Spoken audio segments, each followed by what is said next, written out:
If you're interested in learning about Kansas City and the Kansas City metro area, in Kansas and Missouri, 2 states, 1 city, and if you want to learn about Anita Cordell, who is there, you're in the right place. This is Wanna Move There, Season 3, The Remix, with me, DerekBicksler, Realtor and digital marketer here in Harrisburg and Carlisle, Pennsylvania. I'm joined by my co-host, Krista.Lorenzo, Realtor in Pittsburgh, Pennsylvania, so 3 hours west of me. And I noticed when it airs, Krista, like right now, I'm pointing correctly. I bet you when it airs, I'm going to be pointing the other way. To me, you're pointing the opposite way. It's wrong. All right. I need to do the mirror thing. Krista's here somewhere. She's one of the sides, or she's over there. I just need to remember. All right. Anyway, she's here, and we're joined by below me. That's not going to be wrong. That's going to be right no matter what. Anita Cordell in Kansas City, and she actually lives in Missouri side, but her office is in the Kansas side. We'll talk about how it's in 2 states and how that's definitely a unique thing about her area. And Anita, we always bring everybody in with a little thing that has nothing to do with Kansas or you. Just a little fun thing we do. Say hello, first of all. Say hi, hello, everybody. And then pick a number between 1 and 30. And I'm going to ask you a random question.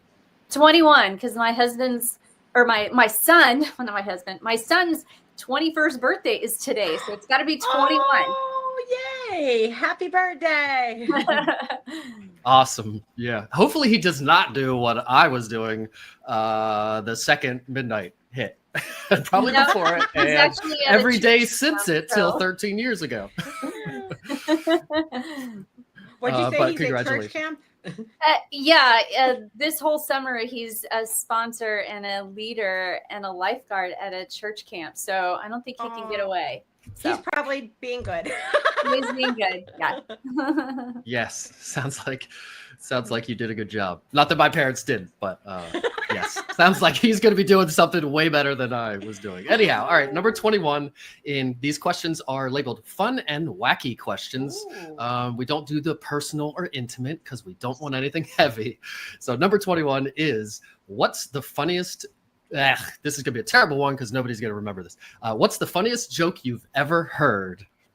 Or maybe you do know a joke, or any joke, or is there a favorite joke you tell to people or anything?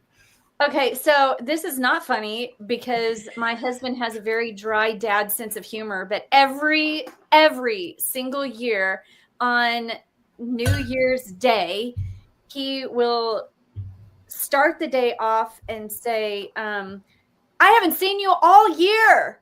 And I'm like, will you please just stop saying that? He has like all these dad jokes, and that's the first one that comes to my mind. So there you go. You're welcome. I had a feeling it was going to be a dad joke. You got anything, Krista? I know. But on that note, I used to love when I was little and you weren't going to see anyone until after New Year's to say, see you next year. It sounds like it's a far time away, but sometimes it's just a day. So yeah, I'm horrible with jokes. I don't remember them. Nice. Yeah. Me neither. I couldn't tell you one. Chicken crossing the road or something, maybe. Awesome. All right. So now let's learn a little bit about Anita before we get into Kansas City. Krista, take it away. Absolutely. So one of the first things that I learned about Anita was the yellow brick road and her bike campaign. And so anytime I see anything with a yellow brick road or yellow, I always think of Anita. So it's no surprise to us that her favorite color is yellow. And what was interesting to me was whenever you talked about or wrote about how a lot of what you've been reading and watching lately is about horsemanship. So I don't even know what horsemanship means. So can you tell us a little bit about that? Well, I've just been on a journey this year of learning how to care for and learning about horses. And I'm in an apprenticeship program right now with an organization here in Kansas City. It's in the what we call the Northland, and it's this organization that does horse therapy, and they also are teaching people how to actually run a farm. And I have been going and learning, and it seems like you know, all of the stuff that I've been watching and consuming have been about horses. And I have aspirations to get certified in lifemanship, which actually gets you more knowledgeable about horses and humans and how they interact. And also to hopefully in the near future get certified as a realtor who does farmland and farm aspiration as well. So that's what it's all about. And that is really cool. So did you grow up like riding horses or anything, or is this completely new? No, I did not grow up on a farm. I'm full city girl. In fact, people have been asking me about that. And I'm like, the best way to describe me is bling on a horse. So I'm like full on city girl, but I'm learning how to bring out my cowgirl, I guess. And what's interesting is when I talk about like fashion and all of that, I've got probably, I think 8 pairs of cowgirl boots.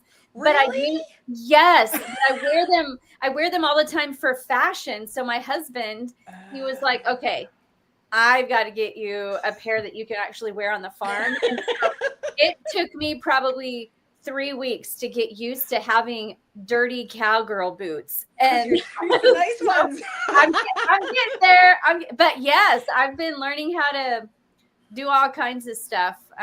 Muck and stalls, and you know, that's actually how I fell off of a horse about 2 weeks ago. I don't know if you knew about that or not, but that's I was bareback riding and went into a trot and made a few errors in my positioning and fell off, but I'm good. No broken bones. No, you know, I'm good. Ready to get back on that horse.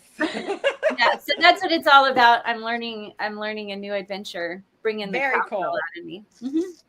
And you like smoked foods, especially meats and chocolate. I'm also a chocolate girl, so definitely resonate with you there. And you love 80s music and also Mercy Me and Lauren Daigle. And I absolutely love all 3 of those, especially Lauren Daigle's voice. I just love that little raspiness she has going on. I know. I love the heart behind it. Yeah. Oh, absolutely. Yes. And you grew up in the Kansas City area, and you and your husband have both spent times on kind of both sides. Mm-hmm. So for people that don't know, Kansas City kind of straddles 2 states. It does. Yeah, it does. There's even actually a road that's called State Line Road, and one side is Missouri. You cross the street and you're in the Kansas side of this other side, and it travels down a good chunk of the whole entire metro area. And so what's confusing to people is that when they say, where do you live at?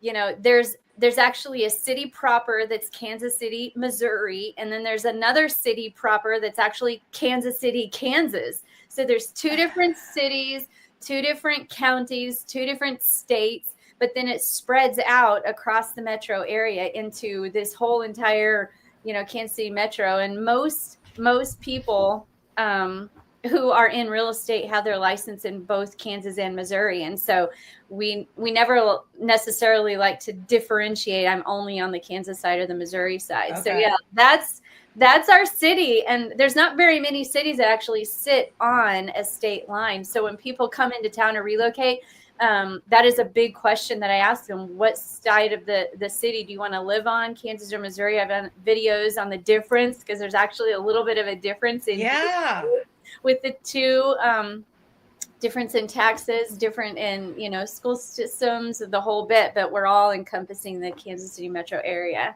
That's right. Do the 2 different states have different zip codes for Kansas? Oh, that's so interesting. Yep, zip codes and even area codes for your phone. So you have like a Missouri area code and a Kansas. And so so I have riders that depending on the state that I have my signs in, I'll use my Kansas sign and my Missouri sign. So yeah, it's very interesting. So for sports and things like that, do they play across state lines? Like most of our sports are all within our state. Do they ever like play each other in sports, or does everyone stay within their state? It depends on if you play club ball or if you play some of the the schools, but there's a lot of interaction between the two, going back and forth, especially like private schools and stuff, that they'll interact both, both on the sides. But yeah, there is a lot of interaction on some things. But then it's interesting because in other areas, like there are some people that will never cross over. Like, I don't ever want to live on the Missouri side. And then there's Missourians that'll say, I never want to live on the Kansas side for just certain perceptions. Yeah. And yeah, most of the art stuff is on the Missouri side. Like downtown is actually considered Kansas City, Missouri. So the downtown is Kansas City, Missouri, but right across the river, you can actually see Kansas City, Kansas. You just have to cross over the river. Yeah, so you can see. Very interesting, huh? That is so cool. And you've got the river right there that actually borders the Northland and then the Kansas and Missouri.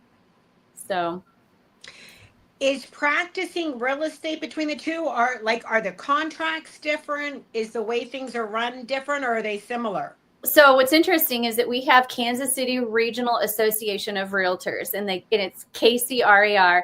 KCRAR has formulated a contract that is basically reciprocal for both sides of the state line. There's some, Missouri brokerage disclosure forms and a Kansas disclosure form. So depending on where you're doing your transaction, you'll have to use those. But for the most part, the contract is conducive for both sides of the state line if you're in the Kansas City metro area. If you span out to like 3 hours away to St. Louis or whatever, they have their own contract, and it's specifically for Missouri. For Kansas City, Kansas City area, it's the same.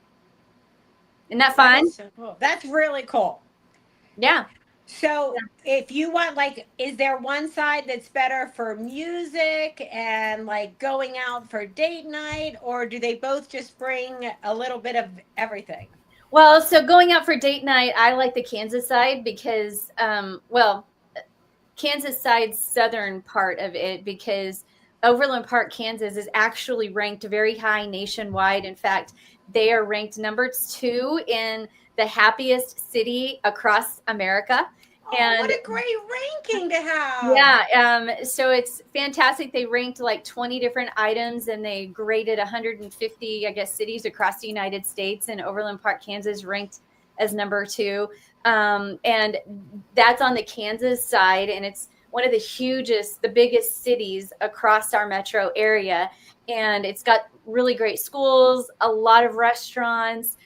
There's one of my favorite date nights is called the New Theater Restaurant. You actually can go and watch live, and then they have this big buffet that comes around, and you get to eat and dine and watch a live show. So there's artistic stuff around from that standpoint. But when you come to the downtown Kansas City area, there's a lot of renovation in the downtown area. We're getting ready to do some really big, fantastic things. And a lot of people go down to the downtown area. So you've got axe throwing, and a lot of people go down there for, the jazz district. We have a lot of jazz history here in Kansas City.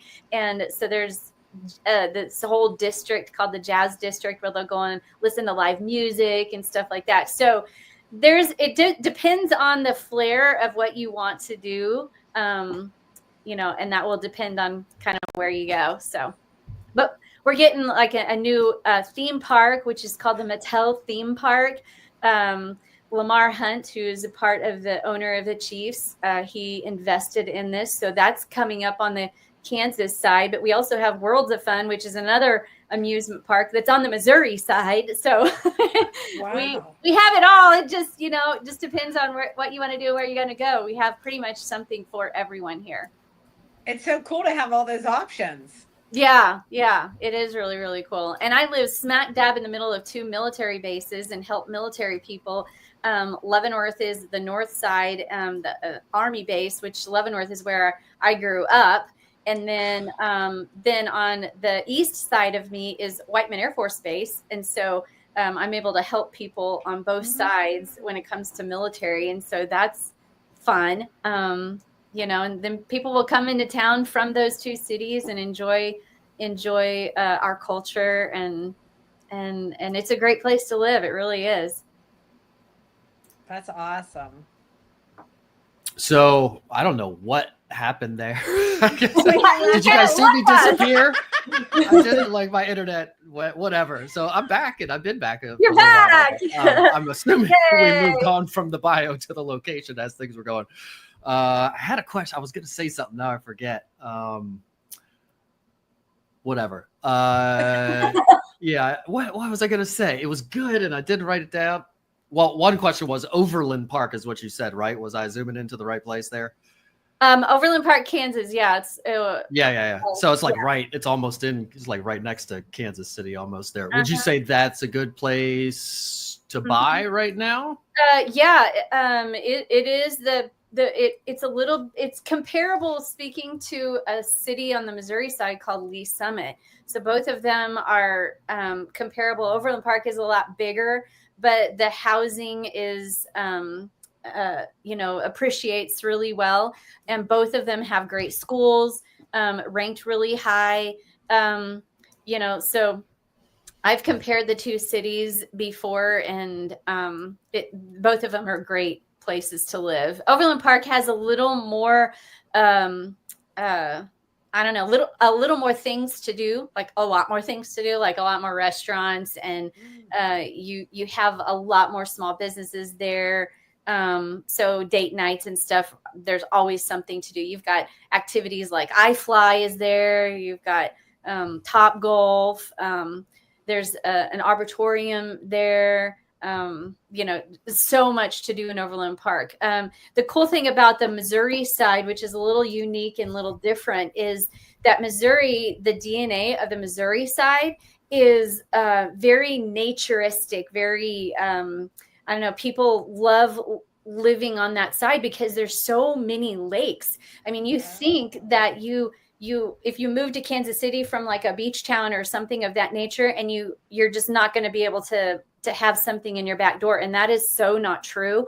There's actually about 14 different lake communities, and most of them are on the Missouri side, believe it or not. And so that's one big, huge difference between like the Lee Summit area or the Missouri area and the Overland Park and Kansas area. You have to drive to the Missouri side if you want to pull out your boat and do skiing and all of that, or you have to drive, 45 minutes away or whatever to other places. But you can actually live in a lake community and have docks right out your back door. Wow. On the Missouri side. So that's probably one of the biggest differences between the two, is just so much nature on the Missouri side. If you like lakes, and if you own a boat, or if you want to rent a pontoon boat and go out with your family, you have that opportunity just right down the street. And that's such a great testament to finding a local realtor that actually knows these things. Because if someone didn't know that going in and just assumed, okay, this is the city, they might not know which one's going to fit their lifestyle better. Yeah. And I have videos on my YouTube channel that actually talk about this very subject. What's the difference between Missouri, Kansas? What's the difference between Lee Summit and Overland Park? Some of the things that I've talked about. So just depends on each person and what they like and where they want to be around. And we have it all. We have it all here. And it really, comparably speaking, it's very affordable. I guess that's kind of a, a subjective word, right, per se. I mean, what is affordable, right? But comparably speaking, you can get a home under $350 here. 3-bedroom, 2-bath home under $350. Depending on the city has different, like a different average sales price, right? There's certain cities that obviously have higher sales prices than others, but you can find affordable or, properties that are fit pretty much any budget. Yeah. I'll just say that. That's awesome. Yeah. Do people tend to, or do you need to live and work in the same state or the same side? Like, is there any reason you wouldn't want to like live on Kansas and work in Missouri because of taxes, or two things to have to do, or like to return? Like, I don't know. Is there any reason you would not want to, or would want to be in different states, work and live? That is such a great question. And I talk about that when I'm doing consultations with buyers who are coming into town. Is definitely something that each person has to ask their accountant on, because depending on their price point, depending on their income level, depending on what they even do, that could affect their taxes. Because some people, they don't really care about it. It's not a big deal if they live on the Missouri side and work on the Kansas side, or vice versa. But then other people have to take that into consideration. In fact, when I was talking about the different cities, you've got Kansas City, Missouri proper, and Kansas City, Kansas proper. Well, Kansas City, Missouri, which is like the heart of us, they have an actual special tax. So if I sell a property with a Kansas City, Missouri address, I not only have to pay taxes to the state of Missouri, but I have to actually pay taxes to the city of Kansas City, Missouri. But if I sell in Lee Summit, Missouri, I don't have to pay that tax. And so from an entrepreneur, is that a mercantile tax? Is that what they call that? Or Harrisburg City, but they never collect it. Like if you're supposed to, and there was a big thing about like they're going to come back to all the real estate agents and try to collect all the money for all the transaction, and we're all like, what? They never did, but yeah, and some people don't even sell in the city because of the mercantile tax. But I feel like nobody pays it anyway, and it might be something different where you are, but anyhow. Well, I can't speak for all agents, whether they pay their taxes or not. I can't speak for that. But I am very faithful in paying my taxes, and I do pay Kansas City, Missouri if I pay that. And I map it out and say, this is the income that I made in Kansas, and this is the income I made in Missouri. And out of Missouri, this is the amount of my income that I sold in the Kansas City, Missouri address form. So then I just turn that in. That I have to do that every year and map that out. And so my accountant just pays it, and we go on with life. So do you know what that tax is actually called? I don't know. I don't know. I guess it's a mercantile tax. It sounds like a mercantile tax. Yeah. So if somebody comes in, because it's not a transfer tax, right? No, it's not a transfer tax. Yeah, but not if she's paying it. Yeah, right, yeah. So I tell people, like, if you are an entrepreneur and you're coming in and you are wanting to start a business in the Kansas City, Missouri area, and that's where your address is going to be, you just want to be aware that this extra tax is going to affect you most likely. So I always tell people, just check with your accountant, give those scenarios and see if it's going to affect you.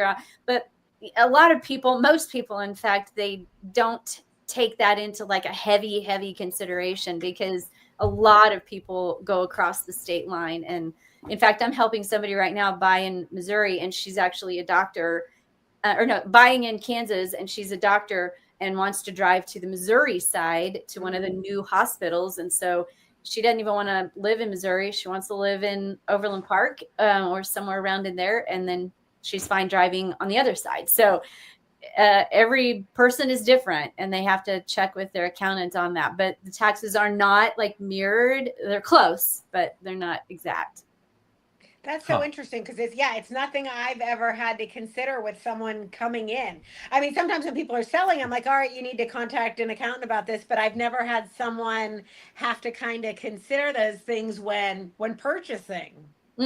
Yeah, it is very interesting. And a lot of people know that already, especially if they live here and are moving up, or wanting to buy from rentals, that kind of thing. But if somebody's moving into town, it's definitely something that they don't take into consideration yet. So I feel like that would be a detriment to the Missouri side, or like across one side of the river would have a bunch of skyscrapers and all commerce happening and everything's thriving. And then the other side of the river, everybody's like nothing new is being built and no businesses are starting. It's gotten pretty balanced in some areas, but like downtown is on the Missouri side. So there's like a lot of renovation. In fact, we're doing a whole new, $1 billion upgrades, I guess, if you will. And then we've got the new women's soccer stadium that's on the Missouri side downtown. I don't know if you heard about that.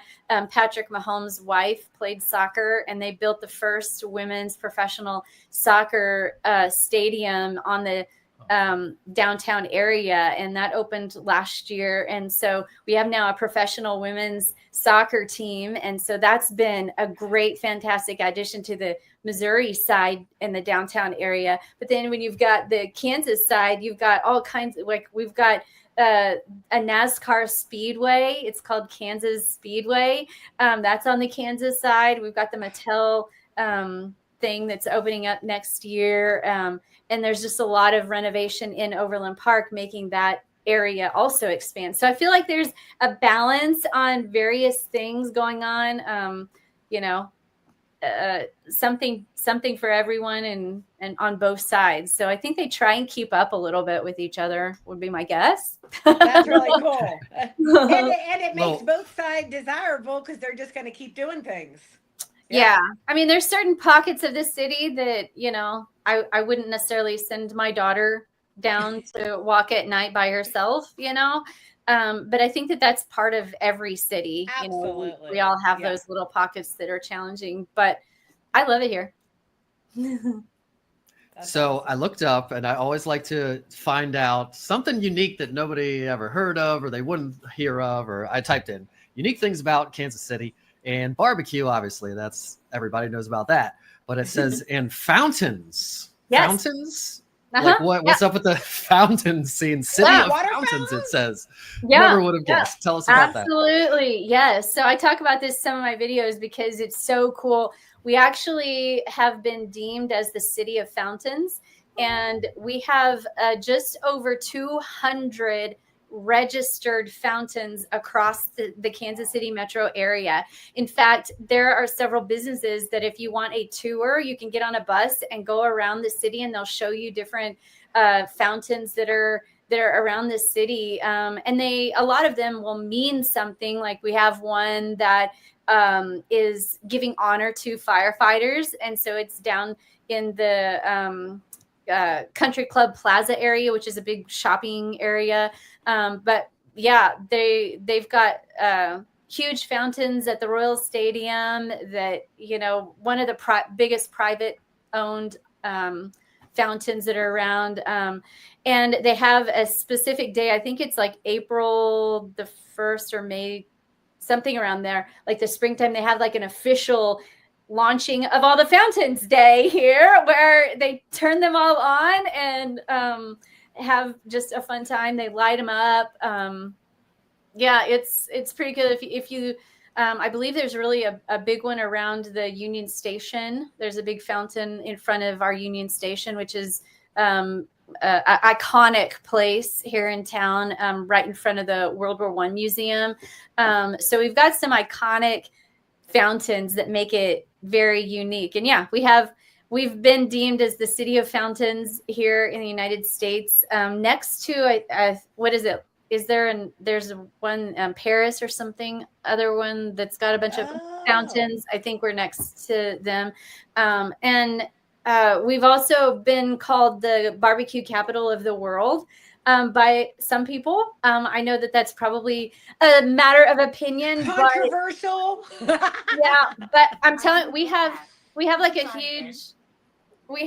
huge barbecue festival that is here, and people travel all over the world to come and participate and taste and judge and all the things at this barbecue festival too. So we got some pretty cool things about our city. Absolutely. Yeah, I didn't know that about the fountains at all. That's really neat. Mm-hmm. Makes it kind of a romantic city, right? Yes. Paris is like the romantic city, right? So fountains sounds like a good electric bike tour thing to do. Have you done content on these fountains? I don't feel like I've seen. So you know what? I haven't. That's 20 posts right there. Here's this fountain. Here's what it's about. Here's this fountain. Here's what it's about. I've talked about us being a city of fountains in some of my videos on my YouTube, but yeah, I guess I could do some content you about frolic that. In the fountains, do a Friends kind of thing. Yeah, skipping around. Yeah. Yeah, they're everywhere. They're so cool. Oh, that's really never would have neat. guessed. I wonder why.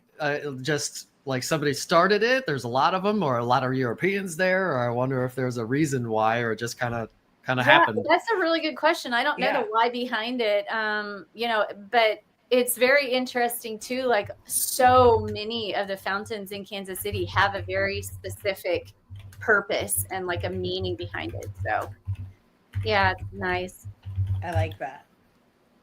I typed in, why are there lots of fountains in Kansas City? Due to a combination of historical practicality and the City Beautiful movement, which emphasizes beautification of public places. The first fountains were built in the late 1800s, blah, blah, blah. So yeah, just kind of because people liked them.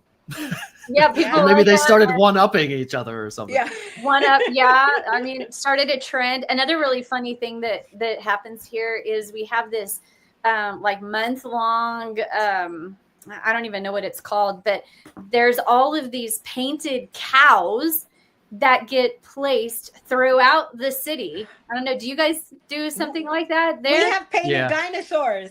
Oh, okay. We have both. I think they do it every year. Yeah. And they do a different thing every year, and then they sell them. So a lot of them disappear, but like some of the business might keep theirs and it'll sit there. But yeah, cows is what you guys do. Cows are cool. Yeah, and it could be the reason why is because we have an old stockyard that is just on the other side of the downtown area. It's the old stockyards that are there. And then we've got a train that comes through that would feed into the stockyards and cows, and that cow industry is part of our history. So that could be why ours is cow. Are your cows? I think I noticed. I'm pretty sure I noticed. I remember it this way anyway. That ours are not anatomically correct because they had udders. Which, if you don't know, I just learned this also. An udder is one big boob with lots of nipples. It's not a bunch of boobs. It's one giant boob with lots of nipples. Yeah. Anyhow, so ours had udders, but also horns. So it can't be a dude and have a boob. But anyway. Well, so that's an interesting thing that I've learned about farmland is supposedly girl cows can grow horns. I did not know this. I did not know this until I was out at a farm, and I'm considering getting into the cuddle cow business. And so we were looking at You're becoming a farmer now. I am. I'm telling you what, I must be a cowgirl at heart because like I said, I own all these cowgirl boots. And now I'm just like living out the whole purpose of it. But yeah, there's a whole trend now called cuddling cows, and you pay like $100 for an hour, and it's like part of the therapeutic type world. And so people will buy cows specifically for allowing them to be raised as a cuddle cow. And, you bottle feed them and the whole bit. And me and a potential partner were out at a farm about 2 weeks ago asking this farmer who had a couple little baby cows for sale. And one of the sisters of this was a little bit bigger, and she had little horns. And he said, yeah, girls can potentially grow horns, not big ones, but hers were littler. So do they get self-conscious, like when human women like have a mustache, they have to bleach it or rip it out with wax or something? Oh, don't look at my horns. Stop. Derek, only you. So this cow cuddling, do you pay $100 to be the one who gets to cuddle with them? Yes. Okay, so you pay to get to go cuddle with them. Yes. Do they actually cuddle, like lay down and cuddle? They can. Big and I want to cuddle a cow. Yeah, look it up. Cuddling a cow or cow cuddling. Cow cuddling. Yeah, there's businesses actually that have cows, and some of them get like miniature cows and use those, and then some of them are like full grown big cows, and you'll see these people sitting in like a little arena or a round pen, is what they call round pens, where they have like, you know, big pen that's round, and you get inside and the cow will just come and lay their head on your chest and lay their head on your lap and just sit there with you and, you know, let you process. It's actually very therapeutic. In fact, it's kind of it's an arm of like equine therapy. So there's horse therapy that and so I'm learning about that as well. And potentially will get my certification in lifemanship. So that's like long-term kind of plan. But yeah, I'm learning about cow cuddling. I love that. I love that. But I have to go back to the boob thing. So I need clarity on this. So it's considered one boob with a bunch of nipples. Is that for all animals or just cows? I don't think that it's for all animals. No, because you wouldn't. It's not human women, right? You tell me. It's not puppies either. Like if you look at a female dog, you're gonna see, you know, a line of nipples on the female, like a dog. You know. Same with cat. But are there separate humps with each nipple, or is it one big long hump?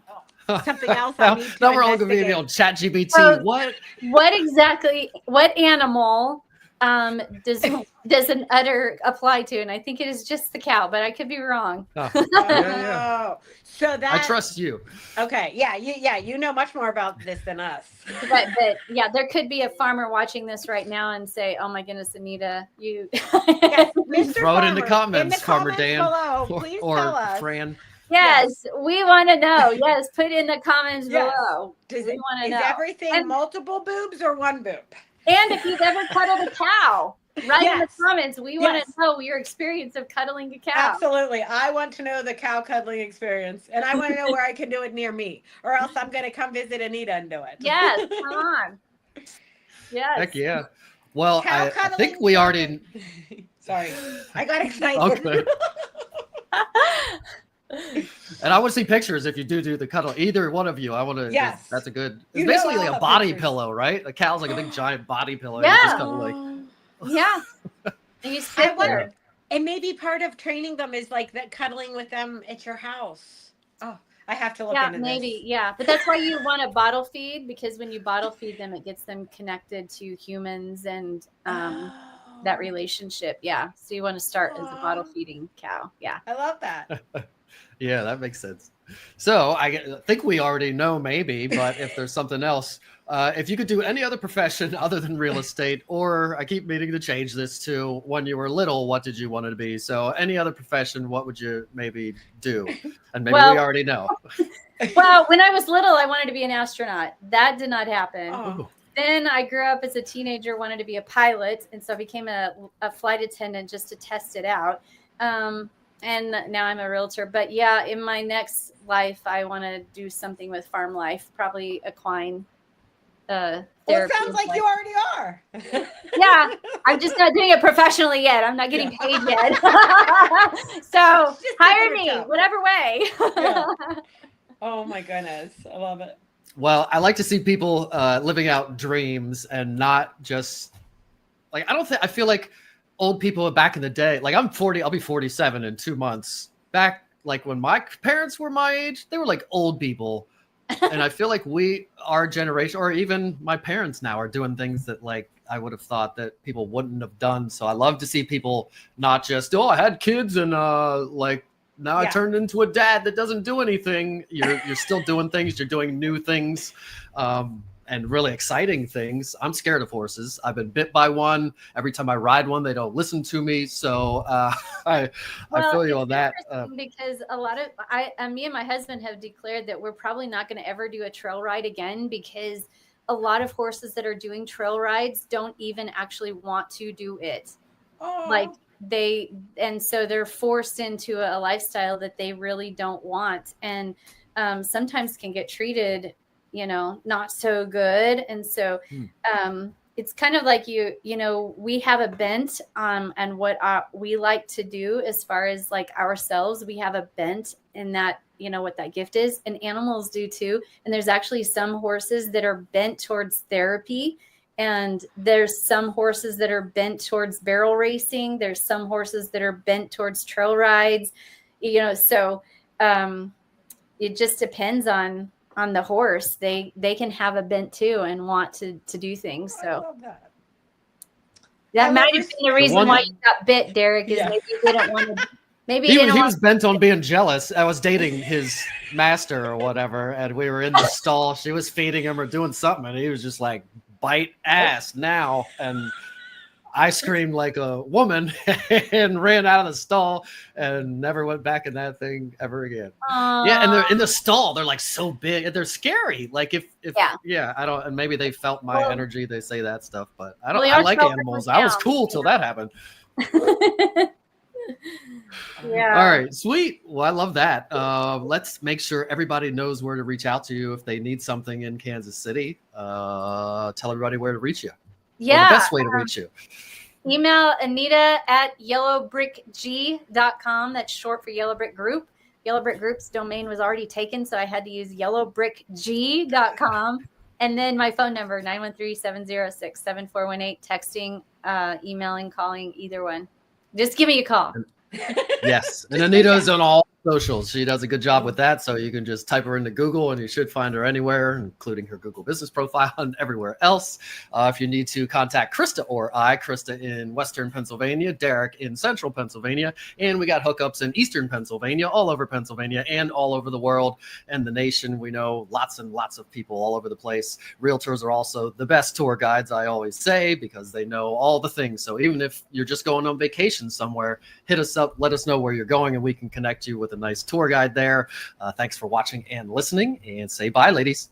Bye. Bye. To buy or sell, call Anita Cordell.